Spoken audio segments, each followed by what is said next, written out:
Manchester United are in need of change when they face Real Betis, and it seems certain there will be some after their Anfield annihilation. Erik ten Hag might well be tempted to field the same side that lost so heavily against Liverpool at the weekend, so they can put things right, but no player can complain if they find themselves dropped. United's options are limited somewhat given they don't have a plethora of senior players available to come into the side for a game of such magnitude, though there are some positions where they have such a luxury. The most obvious is at right back. Diogo Dalot was lucky to keep his starting role against Liverpool after performing poorly in the Carabao Cup final, while Wan-Bissaka was unfairly overlooked after his recent resurgence. Last week, Ten Hag admitted it was very close between his two candidates for the right-back role, and the fact he chose Dalot for a cup final and a trip to Anfield confirmed he was leading the way. That pendulum surely must have swung back in the direction of Wan-Bissaka after such an abject performance from his rival, and perhaps this was Ten Hag's plan all along. He deserves huge credit for bringing the best out of the former Crystal Palace man in 2023, but if he dropped Wan-Bissaka to prove to him how good he had to be to keep his place, then it has certainly backfired.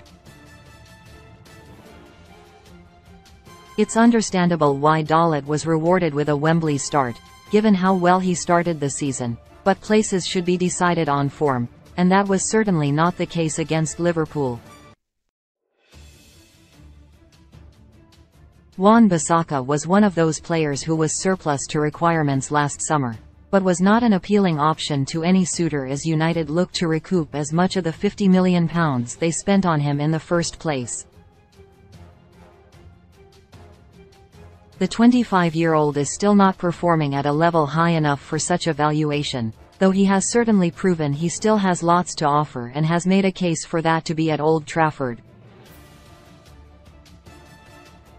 United are still considering a move for a new right-back as part of their ongoing rebuild, which means at least one of those already at the club will need to be moved on.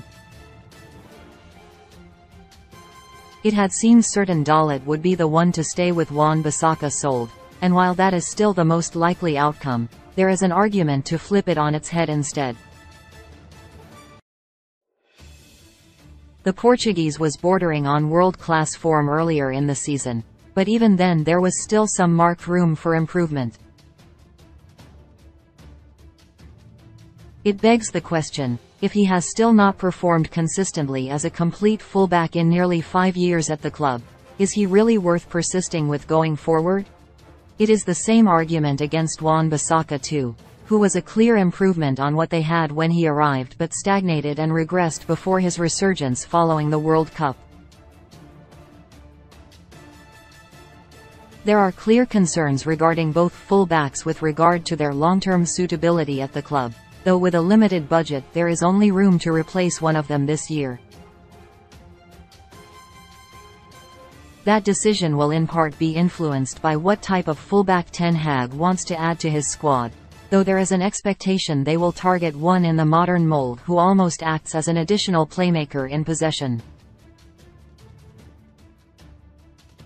It means they will then need to decide whether it is better to have Dalot as a slightly similar understudy in the side, offering a more like-for-like replacement, or whether it is better to keep Wan-Bissaka as a completely different option, one better suited to the defensive side of the game. There is an argument for either of those decisions to be made, though there is no argument over the fact they need a new right-back altogether.